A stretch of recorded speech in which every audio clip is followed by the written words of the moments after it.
آج آ کے لوگوں کو جو ہے وہ یہ باور کرنے کی کوشش کر رہے ہیں کہ قرآن پاک ہی جو ہے وہ محفوظ ہے، حدیث جو ہے وہ محفوظ نہیں ہے، اس لیے صرف اور صرف قرآن کا مطالعہ کیا جائے، ہر بندہ جو ہے اسی سے جو ہے وہ ڈائریکٹ استفادہ کرے اور اسی پر عمل کرے۔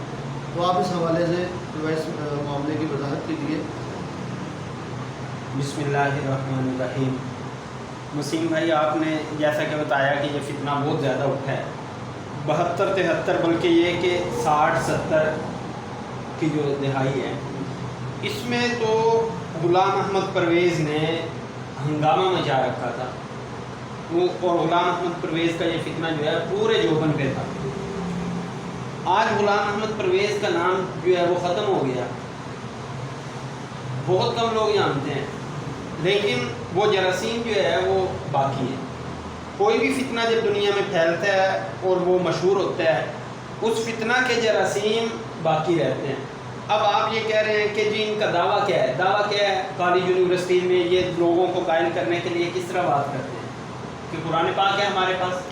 یہ اس طرح کی باتیں کرتے ہیں کہ دیکھیں جی صرف اور صرف قرآن جو ہے وہی ہدایت کے لیے کافی ہے، اور حدیث پاک جو ہے اس کے اوپر عمل نہ کیا جائے، کیونکہ حدیث جو ہے وہ محفوظ نہیں ہے۔ جن لوگوں نے حدیث کی کتب لکھی ہیں، یہاں تک کہ امام بخاری رحمۃ اللہ علیہ کہ جن کی صداقت کو، جن کی محنت کی جو ہے تمام امت کے جتنے اکابرین ہیں وہ اس چیز کی گواہی دیتے ہیں، اس کے باوجود جو ہے انہوں نے اس چیز کے اوپر، بخاری شریف کے اوپر بڑے سنگین قسم کے، بڑے جو ہے وہ گھٹیا قسم کے اعتراضات کیے ہیں۔ میرا خیال ہے کہ یہاں پہ ایک اعتراض کو تو نقل نہیں کیا جا سکتا، لیکن مختصراً میں یہ کہنا چاہوں گا کہ انہوں نے جو اس کے اندر احادیث ہیں ان کو جو ہے مخدوش کرنے کی کوشش کی، ان کو مخدوش کرنے کی اچھا کوشش۔ یہ جو بات کرتے ہیں نا، یہ پرویزی جو ہے یہ قرآن کا نام لیتے ہیں۔ آپ کو پتہ ہے کہ فتنہ جو سب سے پہلا فتنہ مسلمانوں کے اندر اٹھا وہ کون سا فتنہ تھا پتہ ہے؟ نہیں، آپ وضاحت فرمائیں۔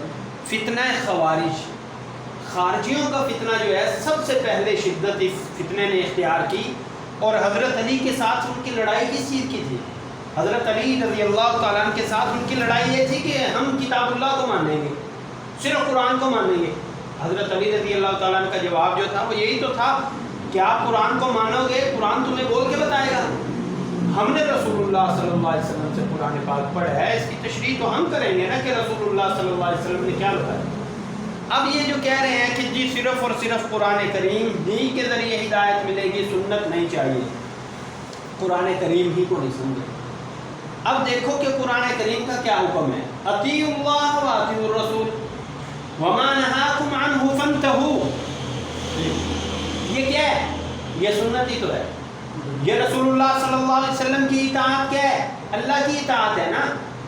اور بھائی قرآن کریم کا نام لے کے عوام الناس کو دھوکہ دیا جا رہا ہے، اور یہ اسکول کالج کے لوگ چونکہ علماء کے قریب زیادہ ہوتے نہیں ہیں اور یہ اس چیز کو سمجھتے نہیں ہیں، وہ سمجھتے ہیں کہ واقعی یہ تو بہت اچھا نعرہ ہے کہ قرآن کریم کے ہوتے ہوئے ہمیں کسی اور چیز کی ضرورت نہیں ہے۔ اسی طرح ایک فیصلہ آباد کا کالج ہے اسلامیہ کالج، اب دیکھنے میں تو نام تو بڑا اچھا ہے اسلامیہ کالج، لیکن یہاں پہ ایک صاحب ہیں ڈاکٹر اظہر سعید، ان کے متعلق بہت سارے طلباء نے جو ہے وہ میرے ساتھ رابطہ بھی کیا اور بتایا کہ یہ صاحب جو ہیں یہ طلباء کو اس قسم کی جو ہے وہ باطل نظریات کے اوپر لے کے جا رہے ہیں کہ دیکھیں وہ کہتے ہیں جی نماز جو ہے وہ تو ہے ہی نہیں، صلاۃ کا لفظ ہے، اور جو نماز ہم پڑھتے ہیں مسلمان وہ نماز جو ہے وہ نہیں ہے، نہ اس چیز کا حکم دیا ہے۔ اب یہ دیکھ لیں، یہ پہلا نتیجہ ہے، غیر حتمی غیر سرکاری پہلا نتیجہ ہے یہ انکار حدیث کا۔ جی جی، جو انکار حدیث کرے گا وہ کیا کرے گا؟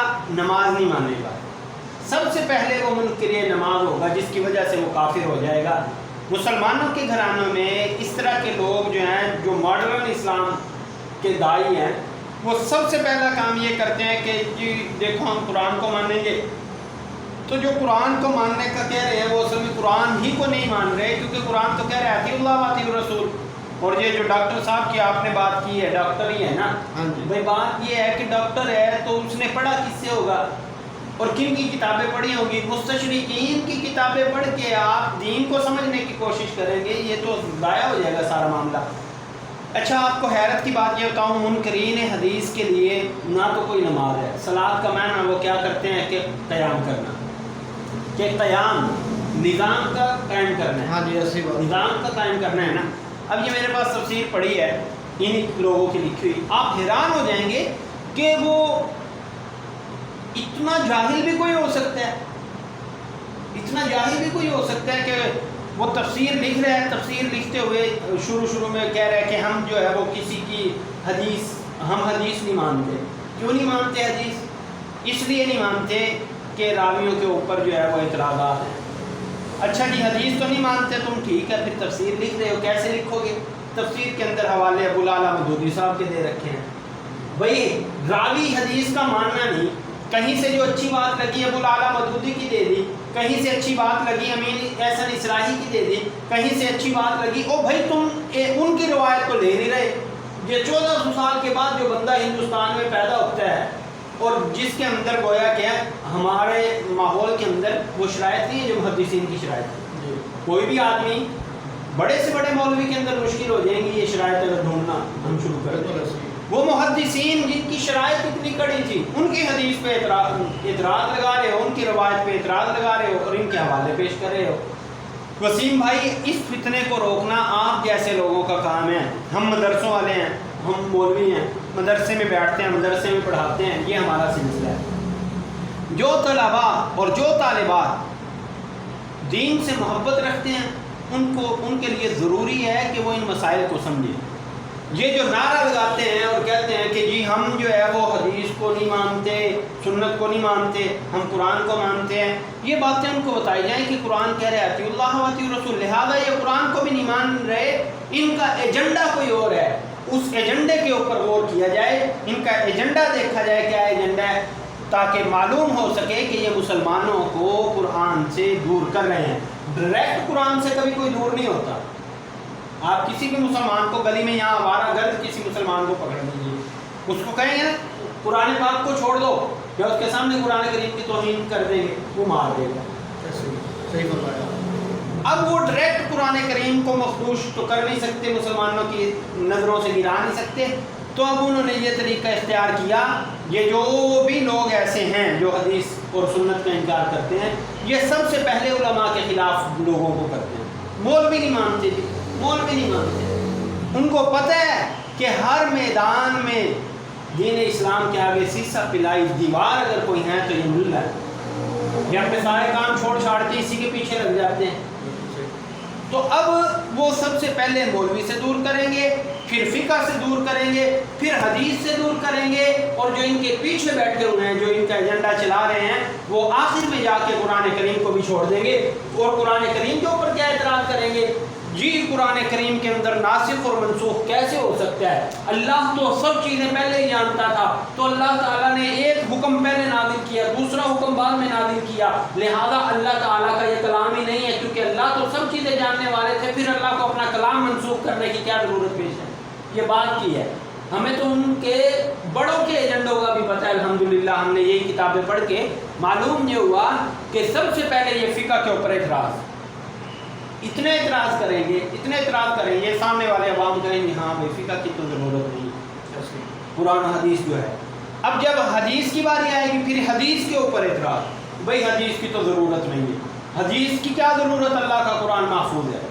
جب قرآن کی باری آئے گی تو یہ آخری حربہ ہوگا ان کے کفر کا، وہ کہیں گے قرآن میں ایک جگہ اللہ تعالیٰ یہ فرما رہے ہیں کہ شراب جو ہے وہ بری چیز ہے، اس کے اندر منفعت ہے کچھ لیکن نقصانات بھی ہیں، اس کا معنی یہ ہوا کہ حلال ہے۔